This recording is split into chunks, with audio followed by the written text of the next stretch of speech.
It was supposed to be an ordinary town hall event. The audience, packed into a lavish ballroom, listened intently as Donald Trump, the former president, stood at the podium, making his usual declarations about America's future. Cameras flashed, reporters scribbled in their notebooks, and the audience cheered or groaned, depending on their political leanings. It was all part of the game, something everyone had seen 1,000 times before. But nothing could have prepared them for what happened next. The young boy, no older than 10, stood up in the middle of the room, his hand raised high. His bright blue eyes locked onto Trump as the rest of the room fell into an uneasy silence. The boy's presence, unassuming yet bold, felt like a jolt of electricity surging through the crowd. People shifted in their seats, whispering in confusion. Who was this child? Why was he standing? Trump paused mid-sentence. He scanned the room, his trademark smirk slowly fading into a look of curiosity. A few murmurs passed through the audience as the boy stepped forward, no fear in his eyes, only an unwavering confidence. He reached the microphone, looking up at the former president. "Mr. Trump," the boy said, his voice steady and clear, "what do you believe in? What does faith mean to you?" A stunned silence filled the room. At first, Trump seemed caught off guard, his face frozen as he stared at the boy. This wasn't a political question. It wasn't about taxes, jobs, or the economy. It was a personal question, something deeper than anything he was used to addressing in the spotlight. A momentary flicker of uncertainty passed through his eyes. The boy stood there, waiting patiently. It was almost as though the entire world had paused for a moment, and the only thing that mattered was the innocent sincerity of the question. Trump took a deep breath, adjusting the microphone. The crowd held their breath, waiting for his response. "Well," he started, his voice softer than usual. "That's an interesting question, young man." He paused again, as if gathering his thoughts, a rare moment of vulnerability in the face of a nation used to his boldness. The tension in the room grew heavier. This wasn't just a question about religion. This was a question about the man himself, about his beliefs, his heart, and his humanity. And then Trump surprised everyone. "I believe in loyalty," he began slowly. "I believe in loyalty to this country, to my family, and to those who stand with me. But faith? That's something deeper. Faith is what gets you through the darkest times, the moments when nothing else makes sense. It's what makes you keep fighting no matter how many times you're knocked down." The boy, eyes wide, nodded. He didn't seem satisfied with that answer, but there was something about him, something in the way he held himself that made it clear he wasn't finished. Trump's eyes narrowed, sensing the challenge in the boy's unwavering gaze. "What about you, kid? What do you believe in?" he asked, leaning toward the microphone. The question, unexpected and intense, caught the boy off guard for just a second. But then he steadied himself and answered, his voice calm but filled with conviction. "I believe in something stronger than what we can see. I believe that the world is bigger than just us. That faith means trusting in something we don't fully understand." A ripple of gasps and whispers spread through the crowd. Trump blinked, clearly taken aback. This wasn't what he had expected. His gaze shifted toward the boy, not with the usual dismissiveness, but with something akin to respect, or perhaps curiosity. The audience waited for his response, some on the edge of their seats, others holding their breath. Trump's lips parted, as if preparing for a retort. But what he said next stunned everyone. Donald Trump paused. For a brief moment, the room was filled with nothing but the sound of his breath, the air thick with the tension of the exchange. The boy's words lingered in the space between them, challenging everything Trump had ever said, everything he had ever believed. It wasn't like Trump to be at a loss for words. He was used to handling questions with quick, sharp answers, deflecting and dominating every conversation. But this boy, this innocent, unassuming child, had asked something that cut to the core of his very identity. And for the first time in a long while, Trump found himself wrestling with something he hadn't been prepared for. The boy's words echoed in his mind. "I believe in something stronger than what we can see." For a moment, the billionaire's eyes darted to the crowd, unsure of how to proceed. His usual bravado seemed distant now, As if the walls he had carefully built around himself were crumbling in front of his eyes, a hush fell over the audience. People waited, some eager for a political answer, some hoping for something deeper, something more human. Trump could feel the weight of their expectations. It was the perfect opportunity to steer the conversation back to something he was comfortable with. But this time, something inside him stopped him from doing so. He took another breath. And then, in a voice that was quieter but far more profound than anyone could have anticipated, he spoke. You know, he began, his tone different from before. Most people think faith is about religion, about following certain rituals or believing in a higher power. He looked at the boy, his expression softening, almost as if he was seeing him for the first time. But I think faith is about something deeper. It's about believing in yourself when the world tells you to give up. The room was completely silent. No one moved, no one breathed. The audience was hanging on every word. I've had my share of ups and downs, Trump continued, his voice steady but tinged with an uncharacteristic vulnerability. I've faced bankruptcy, betrayal, and failure. People counted me out time and time again. But I always believed in myself, no matter how hard things got. That belief, that faith in who I am, is what got me through. The boy looked up at him, his face unreadable. Trump's eyes flickered with a hint of emotion before he quickly masked it with his usual steely exterior. And maybe that's the kind of faith you're talking about, Trump said, his gaze returning to the boy. The kind that's inside you, not something you're told to believe in, but something you find for yourself. The boy stood still for a moment, absorbing Trump's words. The crowd, which had been waiting for a quick, decisive political comeback, was instead caught in a moment of unexpected reflection. It was a raw, human moment, one that transcended politics and power. And then, as though he had heard exactly what he needed to, the boy spoke again. You're right, he said quietly but firmly. Faith is believing even when it doesn't make sense. It's about trusting in something that doesn't have all the answers. And sometimes that faith is just in being a good person, even when the world isn't. The crowd shifted uncomfortably, as though collectively realizing they had just witnessed something profound. The boy's words echoed in the room, creating a ripple of thought among those in the audience. Trump, the billionaire tycoon, had just shared something personal, something that shattered the walls of his public persona. And in return, the boy had offered a truth that many in the room had long forgotten. But the moment was far from over. As the boy turned to walk back to his seat, a hand shot up from the back of the room. A reporter, well known for his aggressive, no-holds-barred questioning, stood, his eyes sharp, ready to capitalize on the moment. Mr. Trump, the reporter called out, his voice cutting through the silence. Are you implying that faith is just about self-belief? That's not what most people understand. Are you denying the role of religion in all of this? The room seemed to tense again. The question was pointed, designed to provoke, and it hung in the air like a bomb waiting to explode. Trump turned his gaze toward the reporter, his expression now a mixture of defiance and contemplation. He knew that his answer could go one of two ways. He could stick to his usual script, dismiss the question, or he could lean into the moment and address the deeper truth of what had just transpired. For the first time in years, he chose the latter. No. Trump replied slowly, his voice resolute. I'm not denying religion, but faith isn't just about going to church or reciting prayers. Faith is about how you live your life. It's about what you believe in when no one's watching. It's about how you treat others, how you treat yourself, and how you keep moving forward even when everything seems lost. The room was still.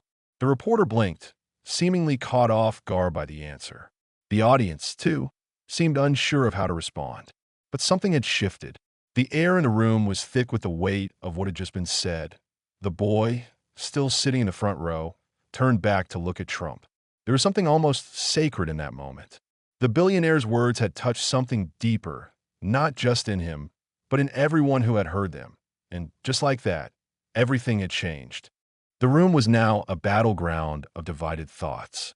The reporter, momentarily stunned by Trump's profound response, quickly regained his composure. With the sharpness of a seasoned journalist, he fired another question, intent on pushing Trump into the political corner where he thrived. So, are you suggesting that the people who rely on religion to guide them through their struggles are somehow less than those who believe in themselves? The reporter pressed, his voice dripping with skepticism. Trump's lips twitched in what could have been a smile, but his eyes were steady, unwavering, as he regarded the crowd before him. The boy had asked the question that had rattled the foundation of the event, but now, Trump had the chance to turn the tide, to shape the narrative in his favor. His response, though, would reveal more about him than any political comeback ever could. Not at all, Trump replied, his voice calmer now, but no less firm. I'm not dismissing religion. People can believe in whatever gives them strength. But what I'm saying is that belief, faith, is not just in something you're told to believe. It's what's inside you.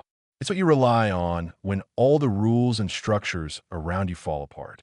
And sometimes that's just believing in your ability to stand up, keep fighting, and not let the world tell you who you are. The audience seemed to react in waves.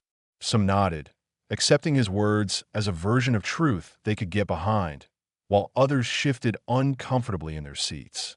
The reporter seemed caught between pressing further and letting the moment pass. But the young boy, still seated in the front row, had one last thing to say. Without warning, he stood up again, his small figure cutting through the tension. He didn't speak into the microphone this time, but his voice still carried across the room. Faith is about hope. It's about knowing that even when everything seems impossible, you still try to be good. You don't give up on others, even when they give up on you. The room fell silent. Trump's eyes locked onto the boy's. As if for the first time, he saw something in him that wasn't just a challenge to his public image, but an answer to the very question he had been grappling with all his life. Trump's mouth opened, and for a split second, no words came out. He was a man who had built an empire, fought countless battles, and overcome endless obstacles. Yet, in that moment, the young boy had just stripped away all the external armor that Trump had surrounded himself with. It wasn't politics. It wasn't business. It was humanity. The boy's words were not a challenge, but a reflection of something Trump had long buried within himself. It was a moment that made him realize that all the power, wealth, and success in the world couldn't fill the void that faith in something greater than oneself could. After a long pause, Trump finally spoke, and his voice was almost unrecognizable, soft, introspective, and vulnerable. You're right, he said. It's not just about believing in yourself. It's about having hope when everything else fails. And sometimes, hope comes from believing in the goodness of others, even when the world tries to convince you that everyone's out to get you. The room seemed to inhale in unison, the words hanging in the air, heavier than any political rhetoric that had come before. The audience, now more divided than ever, didn't know whether to applaud or to process what they had just witnessed.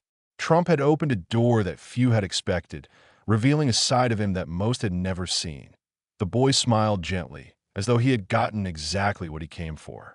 He didn't need Trump to change his beliefs. He just needed him to acknowledge that faith wasn't something that could be neatly boxed into political ideology. It was something that transcended everything else. The silence was palpable, but it didn't last long. A woman from the crowd stood up, her voice trembling with emotion. I never thought I'd hear this from someone like you, Mr. Trump, she said, her voice cracking slightly. But you're right. We've all been so focused on the things we can't control, the things that divide us. We've forgotten that faith is about unity, about looking at each other and realizing that we're all trying to make it through this world, together. Her words rippled through the crowd like a wave.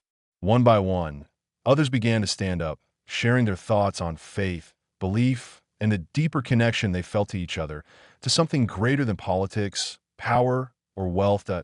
In the back of the room, a man in his 50s stood, wiping a tear from his eye. I came here today hoping to hear something about jobs and the economy, he said, his voice cracking, but what I heard, it gave me something far more important. I've lost my way, but now I think I understand what I need to find again. Trump stood at the podium, seemingly lost in the weight of it all. His eyes scanned the room, taking in the unexpected shift, the wave of emotion and vulnerability that had been ignited by a simple question. He had come to this event expecting to rally his base, to speak to the familiar issues that had made him a household name. Instead, he had sparked a conversation about hope, faith, and unity. For the first time, perhaps, he wasn't the center of the storm. The boy had taken the stage, and his words had done more than just challenge Trump. They had transformed the very fabric of the event. But the boy wasn't finished.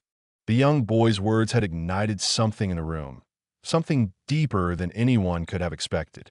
As the last person shared their thoughts, the air seemed to hum with a quiet energy. The tension that had once filled the space had dissolved, replaced by a sense of connection. It wasn't about politics anymore. It wasn't about wealth or power. It was about something more universal, something everyone in that room could feel, no matter their background or beliefs. Trump, who had been silent for several moments, looked out over the crowd. His usual sharp, calculating gaze had softened. He had become part of the conversation, no longer the dominant figure standing on a pedestal, but rather a man among others.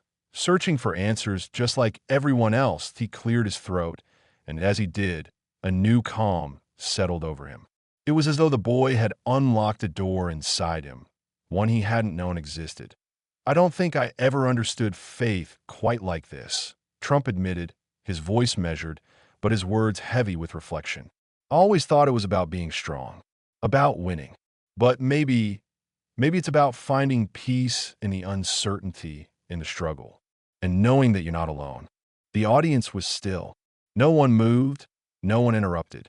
For once, the billionaire didn't seem like the larger-than-life figure who dominated headlines, but a man, deeply moved, trying to understand something beyond his grasp. The boy, still sitting in the front row, smiled, a knowing, simple smile that seemed to carry a wisdom far beyond his years. He wasn't looking for validation or praise. He had just asked a question that had caused people to think, to feel, to question everything they had known. Trump nodded slowly, a gesture of acknowledgement and understanding. "I'm glad you asked me that question," he said, his voice quieter now. "And I think you've reminded all of us that faith isn't something we can just take for granted. It's a choice, a commitment." A murmur rippled through the audience as they absorbed his words. Some nodded in agreement. Others still seemed taken aback by the unexpected vulnerability of the moment. But there was no denying that something had shifted, not just in Trump, but in everyone who had witnessed the exchange. As the event continued, the conversation took a different turn. Topics shifted from a usual political banter to deeper, more meaningful discussions about faith, hope, and what it meant to truly believe in something. There were no longer clear divides between Trump supporters and critics. Everyone seemed to be grappling with the same question, the same challenge. What does faith really mean in today's world? And yet, despite the powerful shift in tone, the boy remained a quiet presence at the front. He had done what he came to do. He had sparked a conversation, but more importantly, he had reminded everyone in that room of something vital. That faith wasn't about the structures or systems that people built around it. It was about the human connection to something greater, whether that something was God, the universe, or simply the belief that goodness could still prevail. After the event ended, people lingered, talking in small groups, processing what they had heard. Trump was surrounded by his aides and supporters, all eager to steer the conversation back to his next big move, his next campaign strategy. But Trump didn't seem to be listening. Instead, his mind was occupied with the boy's words, still echoing in his head. The boy, having asked his question and made his point, slipped out of the room quietly. No one stopped him. No one seemed to notice him leave. But those who had heard him, those who had witnessed the profound shift in the room, would never forget him. As Trump walked out of the building, he found himself alone for the first time in what felt like ages. The noise of the crowd, the murmurs of the press, the chatter of his advisors, it all seemed distant. He was left alone with his thoughts, and for the first time in a long while, he wasn't sure where those thoughts would lead. In that moment, he realized something fundamental had changed. It wasn't about politics. It wasn't about power. It was about faith, true, deep faith. The boy had given him a glimpse of something he hadn't been able to see before. And it was that glimpse that would stay with him, no matter where his life, his career, or his empire took him. The next morning, Trump sat in his office, staring out the window at the skyline. His mind wandered back to that boy's question. What do you believe in? It was a question that demanded an answer, but Trump realized that the answer wasn't one he could easily give. It wasn't about offering a soundbite or a political speech. It was about understanding that there was no simple answer. Faith, in all its forms, was complex. And maybe, just maybe, that was the beauty of it. With a deep breath, Trump picked up his phone and dialed a number he hadn't dialed in years. As the phone rang, he thought about the boy, about the question, about the future. When the other person finally picked up, Trump's voice was calm, almost tentative. I need to talk, he said. And for the first time in a long while, he didn't have all the answers. The days that followed were strange. Trump went about his usual schedule, filled with meetings and conference calls, but something had changed. The conversations he had with his staff, the people who worked for him, no longer felt the same. They were still focused on strategy, on moving forward, but Trump found himself thinking less about the next big deal and more about the idea of faith.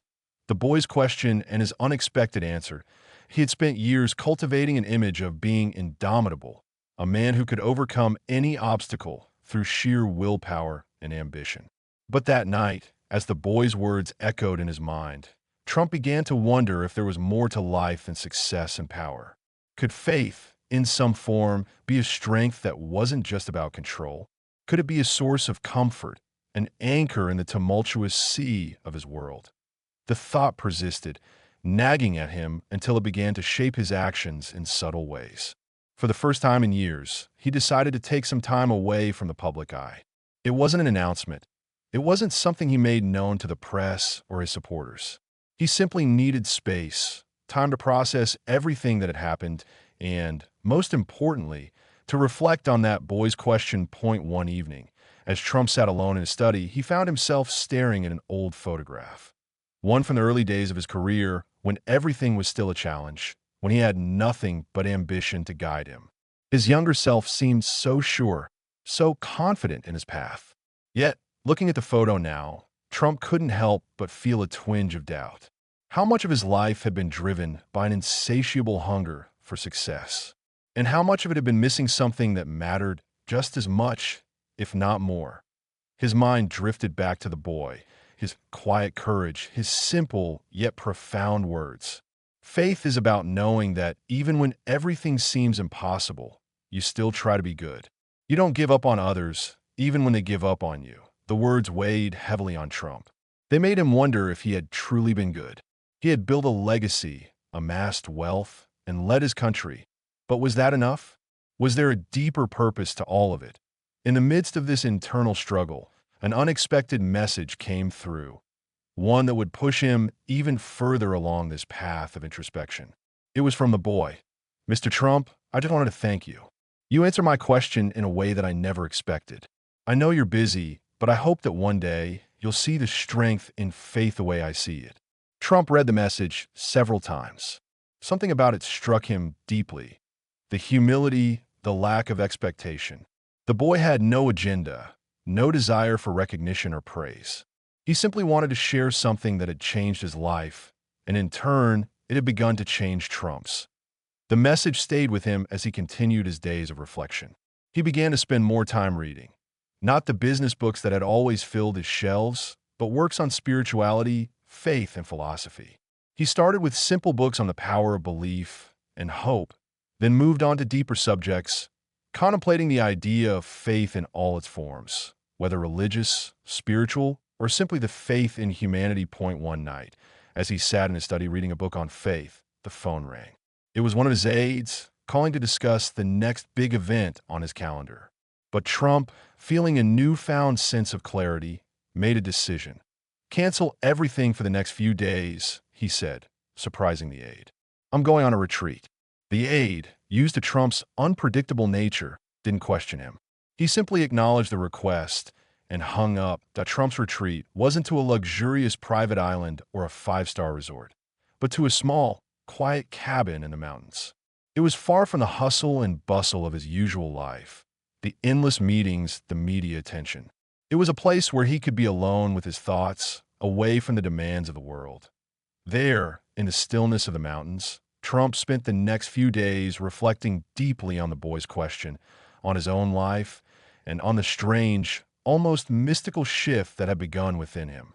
He meditated, read, and wrote in a journal, trying to articulate the questions that now burned inside him.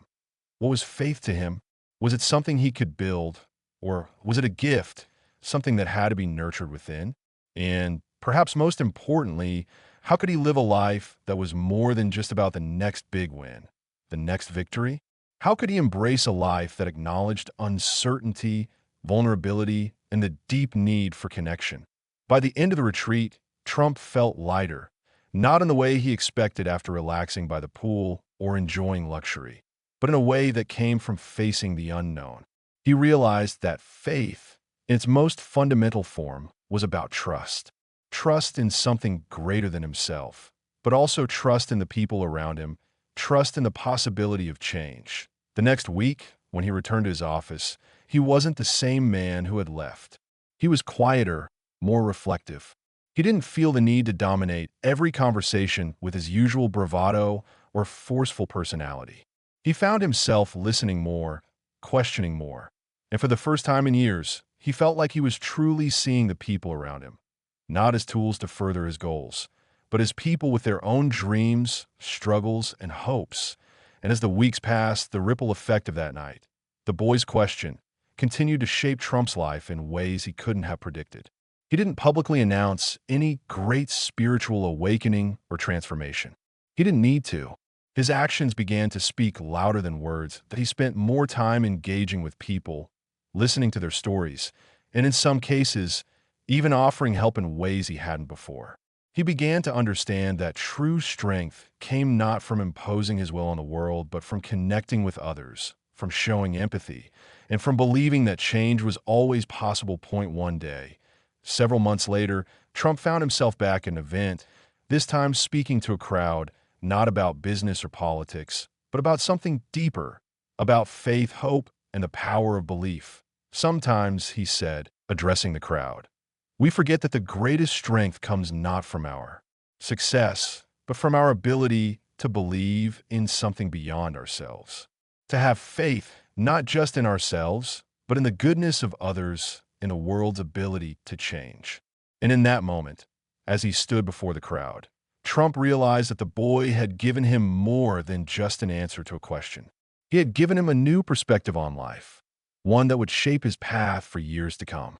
As Trump returned to the public eye, there was a quiet shift in how he interacted with the world. The sharp, aggressive persona that had made him a household name was still there, but it now coexisted with something more humble, more contemplative. People noticed the change, though not immediately. At first, they chalked it up to the usual ups and downs of a high-profile life. But as time went on, they began to sense that something had changed fundamentally, something more than just a political strategy or a shift in public relations. During a high-stakes meeting with top executives, Trump found himself speaking less, listening more. He was no longer interested in proving how much he knew, but rather in understanding the perspectives of those around him. The meeting's conversation, initially tense and laden with ambitious plans, began to veer in a different direction. Instead of rushing to the next big idea, the conversation slowed down, allowing space for thoughtful deliberation. One executive, noticing the shift, asked, "Mr. Trump, what's different?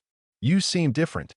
Trump paused for a moment, his fingers drumming thoughtfully on the table.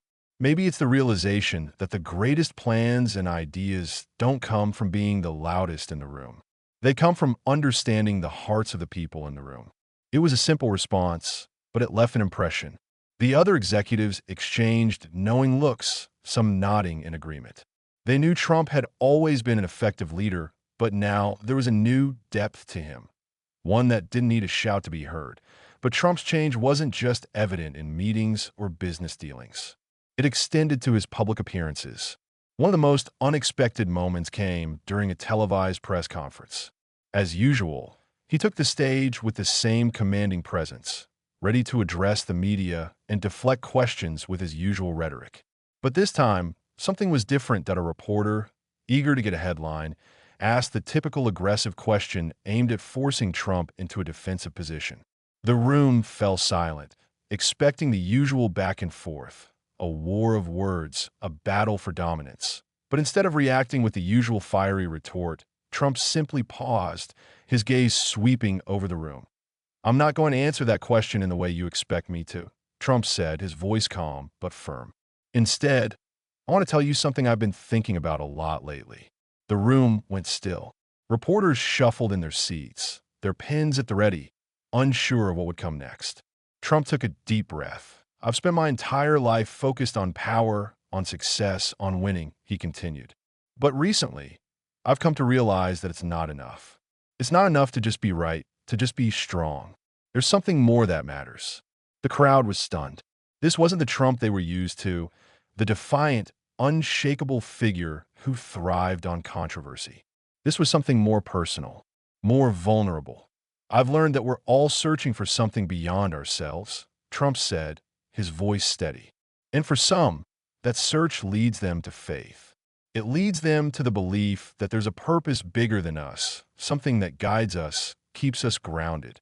I don't have all the answers, but I know that we can't live only for ourselves. We have to believe in something." The silence that followed was deafening. The media, the public, even his most ardent supporters, everyone was caught off guard. But there was a sense of awe in the room, a respect for his honesty, something that had been missing from his speeches in the past. That Trump's words weren't about politics, weren't about power. They were a moment of truth, a moment of connection. As the press conference ended and the cameras shut off, Trump didn't immediately leave the stage. He stood there for a moment, his gaze lingering on the empty room. It was as if he had just shared a secret, something that had been festering inside him for years. And now, the weight of it had been lifted. The ripple effect of that moment spread quickly. News outlets reported on it. Social media buzzed with reactions, and the public was left to ponder the implications of what Trump had said. His supporters, who had always admired his boldness, found themselves admiring his courage in a different way. And his critics, who had long dismissed him as arrogant or disconnected, began to reassess their perception of the man standing before them. But even as the world reacted to his words, Trump remained focused inward. He didn't care about the headlines or the praise. What mattered now was the change he felt deep within himself. The slow but steady transformation that was still unfolding. He had learned that faith wasn't a simple answer. It wasn't a one-time realization or a moment of epiphany. It was an ongoing journey, a path that had its ups and downs, its challenges and doubts. But in that journey, he found a deeper sense of peace, a peace that had eluded him for much of his life. And so, Trump continued his work, not as the man who had once been defined solely by his ambition and success, but as someone who was learning, evolving, and seeking a greater purpose. The boy's question, though simple, had set off a chain of events that no one could have predicted. It had changed Trump's perspective, and in turn, it had changed the way he interacted with the world. The question, "What do you believe in?" had led him on a journey of self-discovery, one that he would continue to walk, step by step. And though the world may never fully understand the depth of his transformation, Trump knew that the boy's words had unlocked something powerful within him, something he had been searching for, but never truly found, until now. The days following Trump's public reflection on faith were filled with quiet yet significant changes. The media, for once, wasn't obsessed with a scandal or a confrontation. Instead, they couldn't help but focus on the shift in his demeanor. Commentators who had once ridiculed him for his bravado and cutthroat nature now debated his newfound humility. Was it a political strategy, or had something real changed inside him? But the attention wasn't just coming from the press. People across the country began to engage with him in a way they never had before. They reached out to him through letters, messages, and social media, sharing their own stories of faith, hope, and personal transformation. Many of these messages were from ordinary citizens, workers, families, people who felt like they could never connect with a man of Trump's stature. Some messages were skeptical, asking whether this new Trump was just another version of his old self, trying to maintain control through a different tactic. But many others were filled with gratitude. People spoke of how his words had resonated with them at a time when they were struggling, how they had been inspired to reevaluate their own lives. Trump found himself reading these messages in private moments, and each one seemed to chip away at the walls he had built around himself. One evening, while alone in his office, he sat down to write a letter. It wasn't to a politician, a billionaire, or even a member of his staff. It was to the boy, the one who had unknowingly set everything into motion. Trump poured out his thoughts, his reflections, his gratitude. You asked me a question once that I didn't understand, but now I do. Faith isn't about answers. It's about learning to trust. Trust in yourself, in others, and in the world. I want to thank you for showing me that. You've changed my life in ways I'll never be able to explain. He sealed the letter, but something inside him told him he might never send it. Just writing it was enough. The boy's question had been the catalyst, but the rest of the journey was his own. Yet the story didn't end there. Months later, Trump received an invitation that caught him off guard. It was from a religious leader, a well-respected figure who had followed the controversy surrounding Trump's change of heart. The invitation was simple: join us at an interfaith gathering. Share your thoughts on faith, strength, and how it can guide us through times of uncertainty. Trump hesitated at first. He wasn't a religious figure. He didn't consider himself a spiritual leader, but after much contemplation, he accepted. The event was held in a large, echoing hall, packed with people from different walks of life. Religious leaders, scholars, activists, and community organizers filled the room, waiting for the keynote speaker, Donald Trump. As he stepped up to the podium, Trump felt the familiar rush of nerves. He wasn't used to speaking in such an intimate, reflective setting. His usual speeches were filled with power, politics, and rhetoric. But this time, he wasn't here to make a deal or boast about his accomplishments. He was here to share his journey. He began slowly, his voice quieter than usual. "I'll be honest with you," he said, glancing out at the crowd. "I didn't always believe in faith the way some of you do.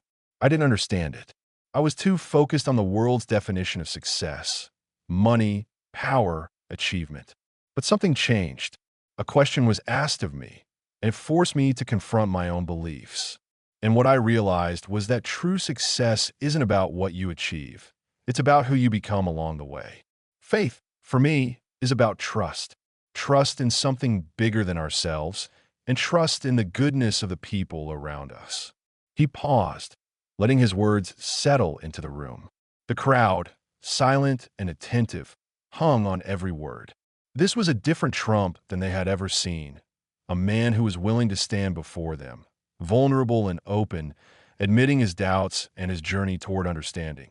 "I can't say I have all the answers," he continued, "but I do know this. When you stop trying to control everything, when you allow yourself to have faith, the world opens up in ways you can't even imagine. We're all in this together. We all have something to offer. And no matter how much we achieve or how much we fail, what really matters is whether we believe in each other." The room was still, as if everyone were holding their breath. Trump had always been a figure of controversy, of headlines and debates. But here, now, in this moment, he was something else entirely. He was a man sharing his truth. The applause that followed wasn't forced or superficial. It was genuine. For the first time, Trump felt truly connected to the people in the room. Not as a leader, not as a businessman, but simply as a person, a human being who had gone on a journey and was willing to share what he had learned. After the event, as Trump made his way back to his hotel, he couldn't help but smile. This was what it meant to live with faith. It wasn't about being perfect. It wasn't about having all the answers. It was about being open, being vulnerable, and accepting that sometimes the greatest strength comes not from what you can control, but from what you can let go of. And as he sat in the quiet of his room that night, Trump felt a deep sense of peace, one he hadn't felt in years. He had come a long way from the man who had first stepped onto the world stage. And though his journey was far from over, he knew that he was no longer alone on that path.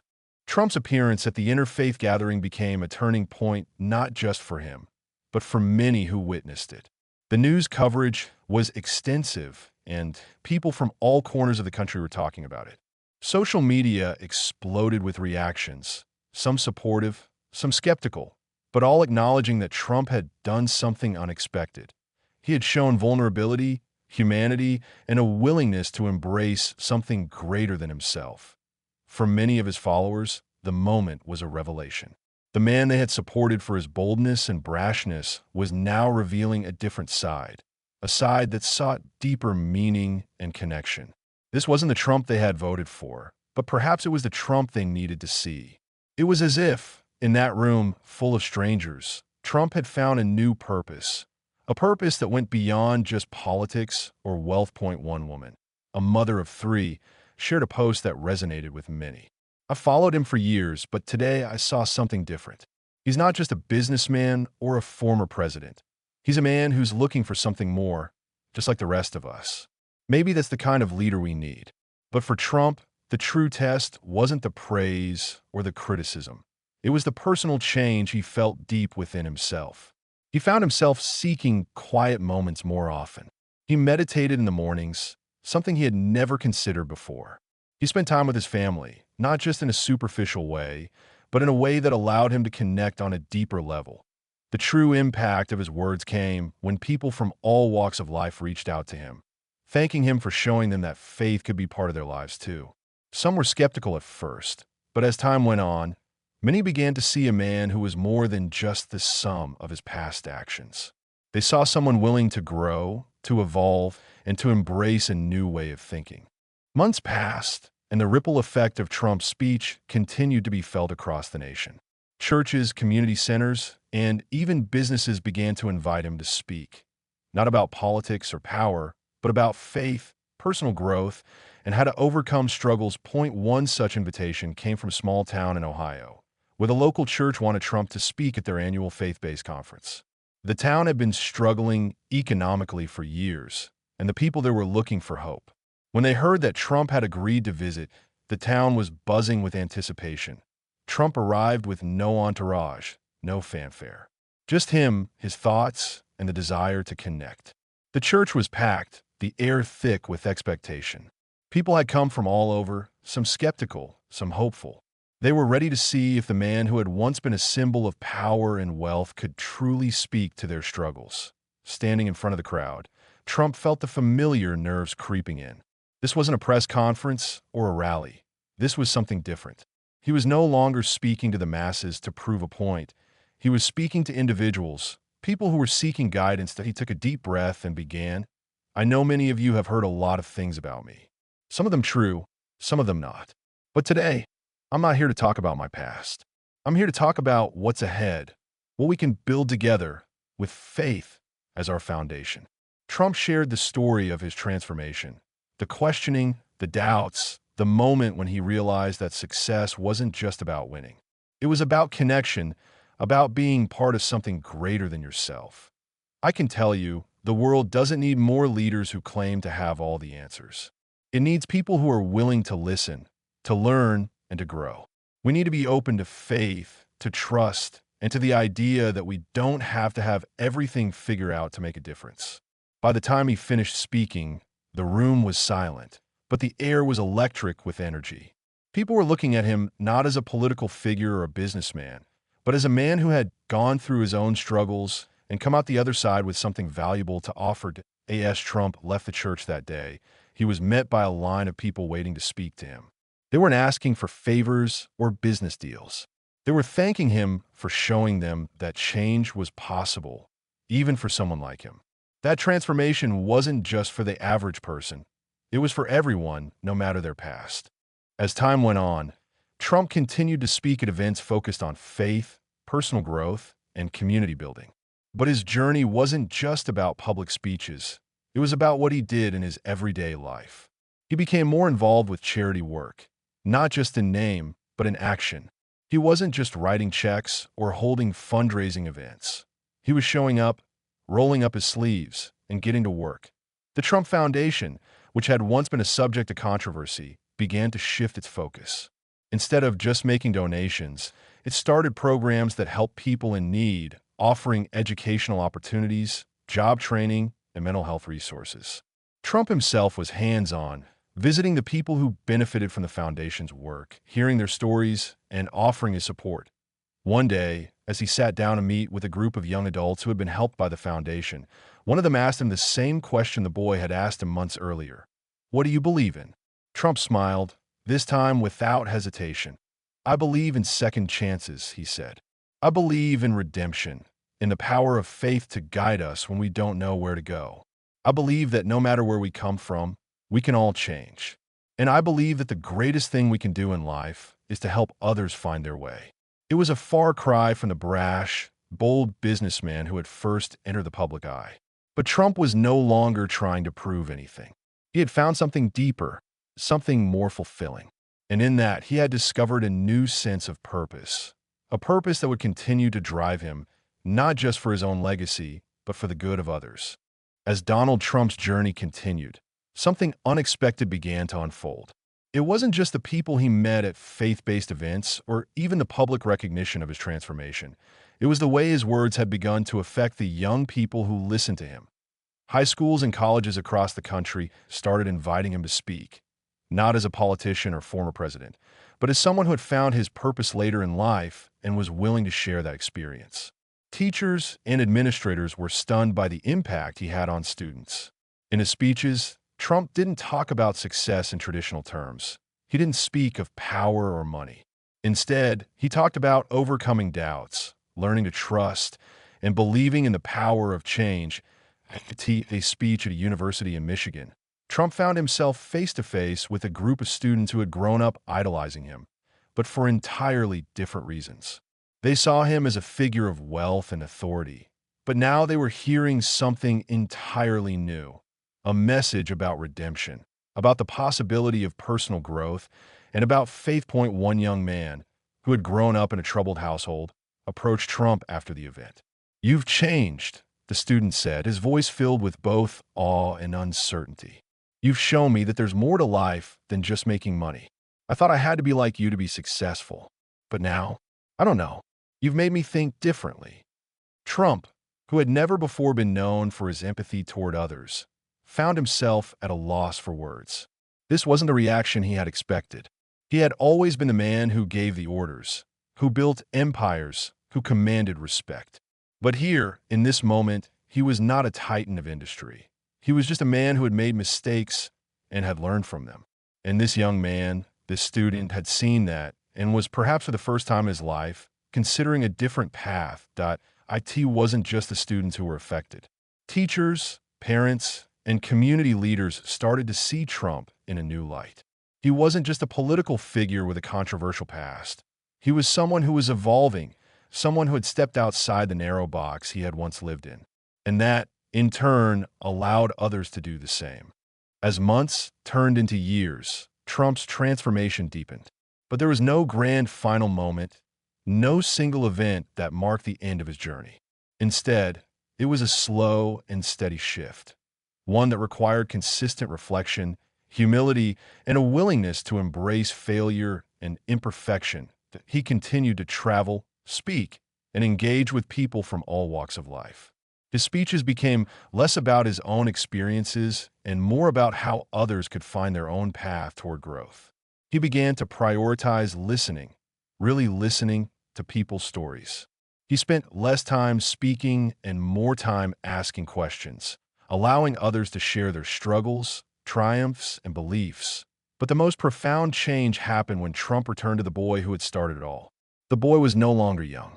He had grown up, and like Trump, he had become someone who sought more than wealth and fame. The two met again, this time in a quiet, private setting. The boy, now a young man, had a question of his own. "Do you still believe in what you said about faith? Or was that just a phase for you?" Trump didn't hesitate this time. He looked the young man in the eye and nodded. "I believe in it more than ever.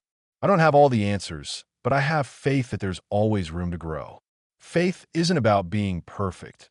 It's about trusting in something beyond yourself. And that's what I've learned.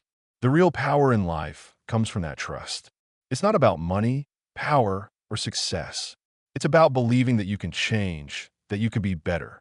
The young man smiled, as if he had finally found a piece of the puzzle he had been searching for. "You've changed, Mr. Trump," he said. "You've shown me that faith can be a real thing, something we can rely on when everything else feels uncertain." Trump smiled back, feeling a weight lift from his chest. This wasn't about public recognition or praise. It was about the quiet moments, those moments when he realized that he had truly made a difference in someone else's life. It wasn't just the young man standing before him, but countless others who had heard his message and taken it to heart. It was a ripple effect, one that would continue long after Trump was gone. As Trump aged, he stepped back from the public spotlight more and more. He no longer sought the headlines, the media attention, or the controversies that had once defined him. Instead, he focused on smaller, more personal endeavors. He continued his charitable work, spending time in communities that had once felt forgotten. He mentored young entrepreneurs, not in how to make a fortune, but in how to live with integrity, humility, and faith. His foundation, now a beacon of hope and change, flourished under new leadership. Trump had built something that wasn't just about his own legacy. It was about leaving a mark on the world that could continue long after he was gone. In his later years, Trump found peace. He spent his days with family, friends, and a close-knit group of people who had supported him throughout his journey. His speeches became less frequent, but when he did speak, it was with a wisdom that only time and experience could provide. "I was always driven by the need to win," he said during one of his final public appearances. "But I've come to realize that winning isn't everything. What truly matters is the people we meet along the way and how we treat them. It's about showing kindness, understanding, and faith in one another. That's what makes a life worthwhile." The applause was subdued but heartfelt. People didn't just see Trump as a former president or businessman. They saw him as a man who had evolved, who had found peace in the simple act of giving, of listening, and of trusting. And in that, Trump had found his true legacy, not in wealth or power, but in the quiet impact he had made on the lives of those around him.